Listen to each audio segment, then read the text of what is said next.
Lagi na lang second place itong si Wembanyama sa kanyang buong career sa basketball. Sa naging talo ni Wembanyama sa NBA Finals laban sa Knicks, ay dumagdag lamang po ito sa kanyang mga na-achieve bilang second placer sa mga tournament na kanyang sinalihan. Second place si Wembanyama sa Under-17 Championship sa kanyang national team na France. Second place din po siya sa Olympics. Second place din po siya sa NBA Cup kung saan sila ay tinalo ng New York Knicks. At second place sila sa NBA Finals kung saan Knicks din po ang nakatalo sa kanila. So para bang sa pangkabuuan ay nasa pangalawang posisyon lang palagi itong si Wembanyama. Napakahirap na lugar at posisyon para sa isang malalarong punong-puno ng emosyon at pagmamahal sa paglalaro ng basketball. Ngayon pa man mga idol, ang mga ito ay isang training ground lamang para kay Wembanyama.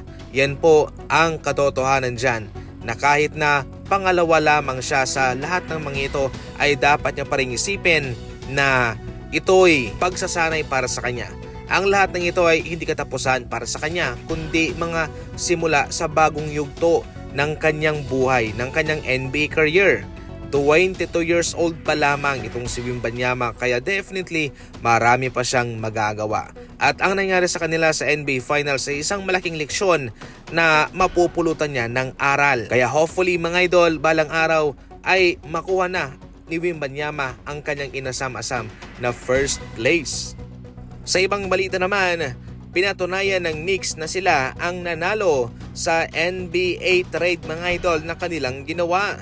Kung matatandaan, nakuha nila si Karl-Anthony Towns sa Minnesota kapalit ni na Randall DiVincenzo, Keita Bates-Diop at first round pick mga idol. Natalo ang Minnesota sa NBA playoff sa kanilang series laban sa Spurs. Samantalang ang Knicks naman ay winawalis ang kanilang kalaban sa playoff at hanggang sa nakaabot sila sa NBA Finals. Pinansyal ang rason ng Minnesota kung bakit nila pinakawalan itong si Karl-Anthony Towns.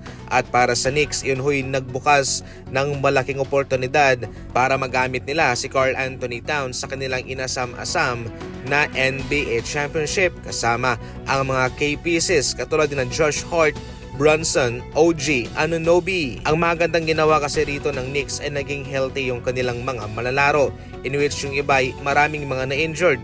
Itong sa Spurs naman, wala silang naging injured player, pero marami silang mga pagkakamali. At ang mga pagkakamaling yun po ang nagpatalo sa kanila. At syempre, considering na malakas din po itong Knicks, yun ang dumagdag sa kanilang paghihirap. Sa pangkabuuan mga idol, wala pong napapatunayan pa ang Minnesota sa kanilang ginawang pag-trade para kay Randall.